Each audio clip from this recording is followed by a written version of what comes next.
آج ہم بات کریں گے نماز کے متعلق ایک اہم مسئلے کی جو بہت ہی زیادہ اہم ہے۔ وہ مسئلہ کیا ہے؟ دو چیزیں یاد رکھیں، ایک قوما اور دوسرا جلسہ۔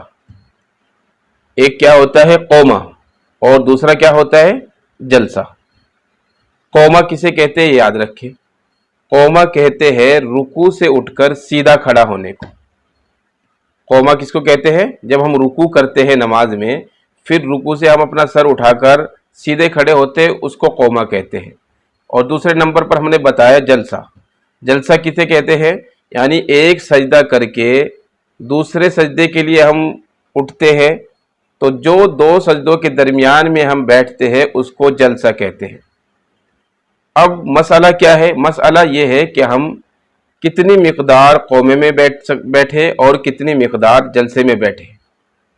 تو یہ بات آپ حضرات غور سے سنیں کہ قومے کے اندر اتنی دیر کھڑے رہنا کہ ایک مرتبہ تسبیح یعنی سبحان ربی الاعلی کہہ سکے، اتنی مقدار کھڑے ہونا واجب ہے، پھر ہم سجدے میں جائیں۔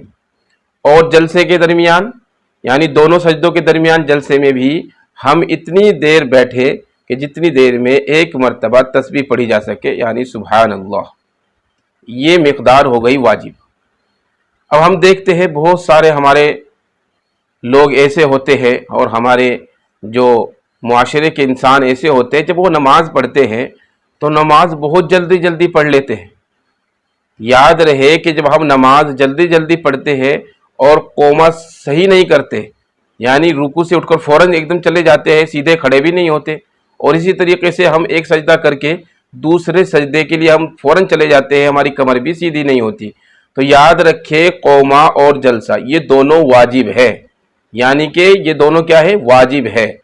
یعنی ہمیں اتنی دیر کھڑے ہونا اور اتنی دیر بیٹھنا کہ ہم ایک مرتبہ سبحان اللہ یا سبحان ربی الاعلی کہہ سکے، سبحان ربی الاعلی، سبحان ربی العظیم، کوئی بھی ایک تسبیح ہم کہہ سکے، اتنی دیر ہمیں کھڑے رہنا چاہیے اور بیٹھنا چاہیے۔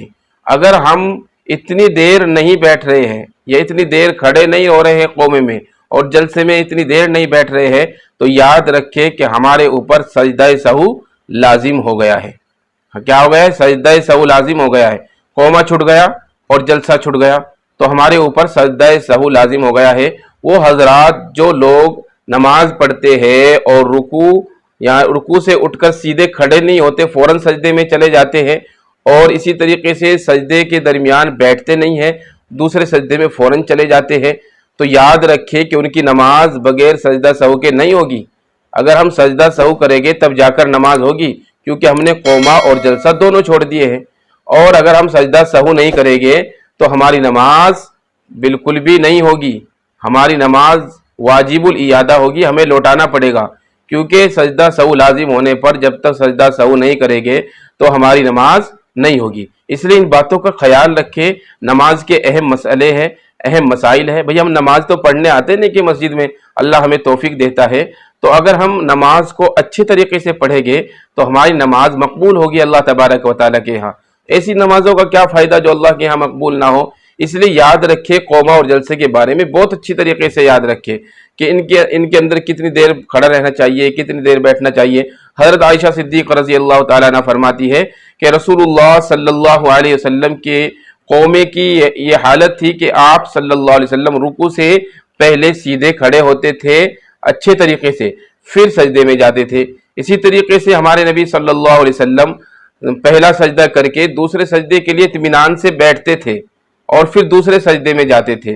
اس طریقے سے ہم اپنے رکوع اور سجدے کو کریں، قوما اور جلسہ ان دونوں کا خیال رکھیں، کیونکہ یہ واجب ہے اور اتنی دیر ٹھہرنا ضروری ہے۔ اتنی دیر ٹھہرنا کیا ہے؟ ضروری ہے۔ ہم اتنی دیر اگر نہیں ٹھہریں گے تو ہمارے اوپر سجدہ سہو لازم آ جائے گا، ہمیں سجدہ سہو کرنا پڑے گا۔ اس لیے ہم ان باتوں کا خیال رکھیں اور ان باتوں کا خیال رکھتے ہوئے اپنی نمازوں کو پڑھیں۔ انشاءاللہ اللہ تبارک و تعالیٰ کی بارگاہ میں ہماری یہ نماز مقبول ہو جائے گی اور اللہ تبارک و تعالیٰ کے یہاں ہماری بخشش کا ذریعہ بنے گی۔ اس لیے ہم اپنی عبادتوں کو خشوع و خضوع کے ساتھ کریں، اعتدال کے ساتھ کریں، اطمینان کے ساتھ کریں، تاکہ اللہ تبارک و تعالیٰ کے یہاں ہماری تمام عبادتیں قبول ہو جائے اور ہمیں اللہ کی عبادت میں بہت زیادہ لذت آئے۔